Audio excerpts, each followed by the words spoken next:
to share with you.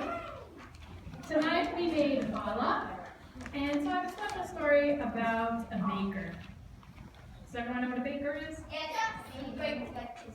They make cakes and breads. So there once was a baker named Jacob. And Jacob worked really long days, 6 out of the 7 days each week. He had to wake up several hours before sunrise to prepare the dough, so that by the time everyone was ready for their breakfast croissants, he had already prepared them and they were nice and warm and ready to go. And after the breakfast rush, Jacob was very busy preparing for lunch, and after lunch he was busy preparing for dinner, and after dinner he had to clean up, right? And so he spent quite a few hours of his day making wonderful food for everyone. He worked so hard during the week that every week when Shabbat came, he was just exhausted, totally wiped out. And one week he was particularly exhausted. Everybody wanted the special desserts that week, so he was very busy, and he goes to synagogue, and the rabbi gets up and is ready to start talking about the Torah portion. The rabbi opens his mouth, and Jacob starts to close his eyes. He fights it. Oh, no, I'm going to stay awake. I'm going to listen to the sermon. He fights it, but he can't keep his eyes open. And he starts snoring in the back of the synagogue, right? Very lightly in the back of the synagogue. This week's Torah portion, it talks about, right? So he's trying so hard to stay awake, but the best he can do is to half listen, half sleep. And as he's half listening, half sleeping, the rabbi talks about a part in the Torah portion with the bread. So it's not this week's Torah portion, it's a different Torah portion that talks about the special bread that was brought to the temple or put in the sanctuary in the wilderness, in the tabernacle or the Mishkan. And the sermon starts to influence Jacob's dream a little bit. If you've ever fallen asleep to the television or the radio on, right? Sometimes the outside forces can shape what your dream is. So the sermon is starting to shape Jacob's dream. And suddenly he dreams that God is talking directly to him and says, Jacob, I want you to make me the finest bread you've ever made, and I want you to make it every week and bring it to me every week to the synagogue in your town and place it inside the ark. And Jacob normally is kind of stressed out, but this is a very happy, relaxing dream. Suddenly he realizes that even someone as busy as he is able to do something that makes God happy. And so when he wakes up from this interesting and pleasant dream, he decides, you know what? I'm going to do what I promised God that I would do in my dream. Each week I'm going to bring my finest challah and put it in the ark. Now Jacob and the rabbi are not the only people who live in this village where Jacob lives. You have a few other people in town, including another man named David. Now David works a lot of different jobs to help his family.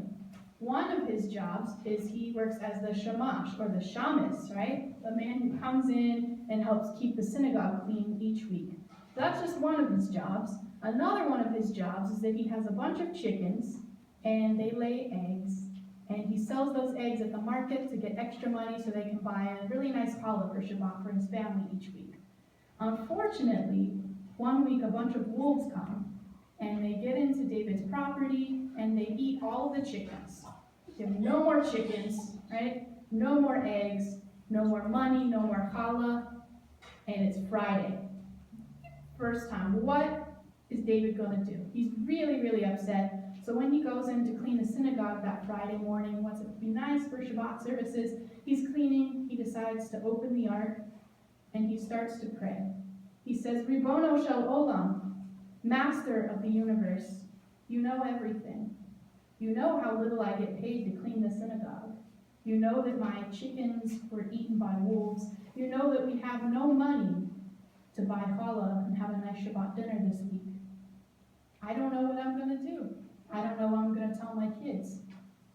I know that you can't do miracles for everyone every time, but just once. Do you think you could do a little miracle for my family, just once? And he's so upset that he starts crying. He starts wiping the tears from the corner of his eyes at the end of his prayer. Once his eyes are clear, he looks back at the ark. And the Torah's there. It's got a nice crown, but the crown's a little bit dusty. and it needs some polishing. So he goes to the back room in the synagogue to get a dusting cloth and some polish. And of course, at that moment, Jacob the baker walks in. He's ready to fulfill his promise. He brings his finest challah, and he places it into the ark, and he does a short prayer. He says, God, I'm sorry I always fall asleep during services. I really do want to pray. I really do want to learn Torah. The best I can do right now is to give you the finest creation I've made all week, and I promise to do this every week. Thank you. And he places his challah into the ark, closes the ark, and he goes back to work, almost lunchtime. Then David the Shammes finds the polish that he needs and the cloth.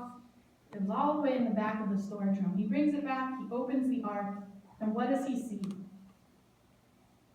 The most beautiful challah that has ever been created.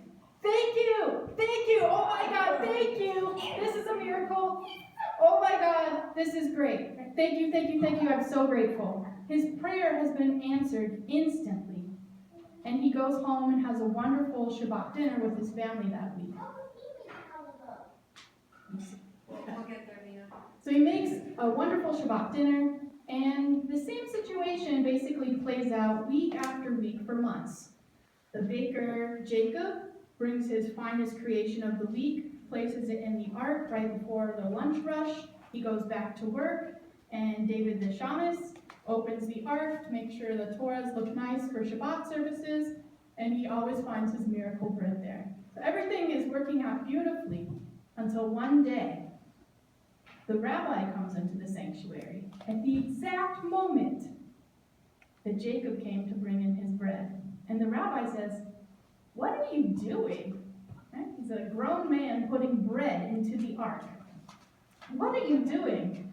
Jacob says, "I'm feeding God." And the rabbi says, "What? What do you mean by that?" And he told him about this dream. He's like, you gave this sermon a few months ago. It was about the bread that our ancestors would bring to the temple. And the rabbi says, "Oi, that's not what my sermon was about at all. You must have been sleeping through it. That's not what I meant. God doesn't eat bread the way people do. God doesn't have a body, let alone teeth for chewing challah." And then Jacob says, but Rabbi, if God's not taking my challah, what's happening to it?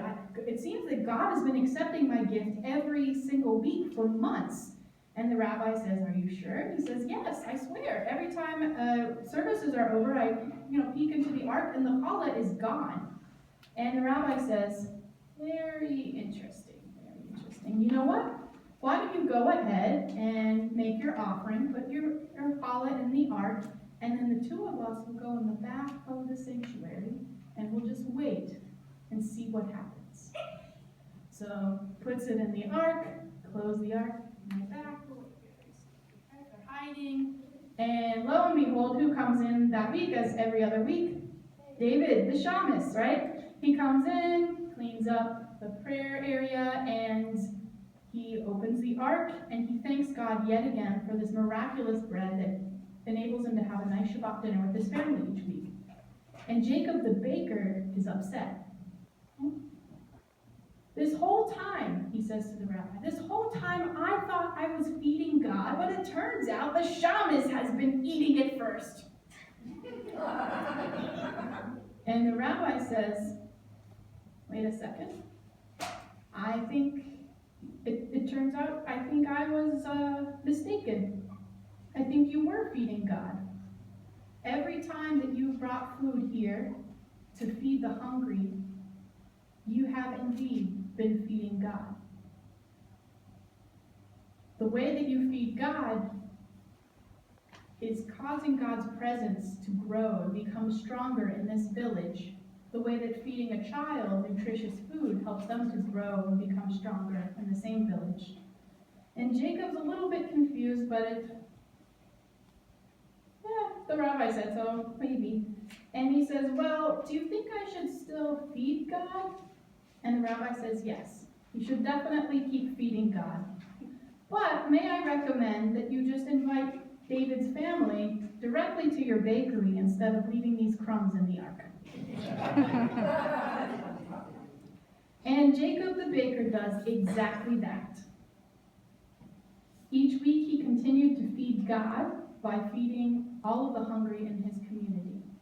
May we strive to be like Jacob and do the same. Shabbat Shalom.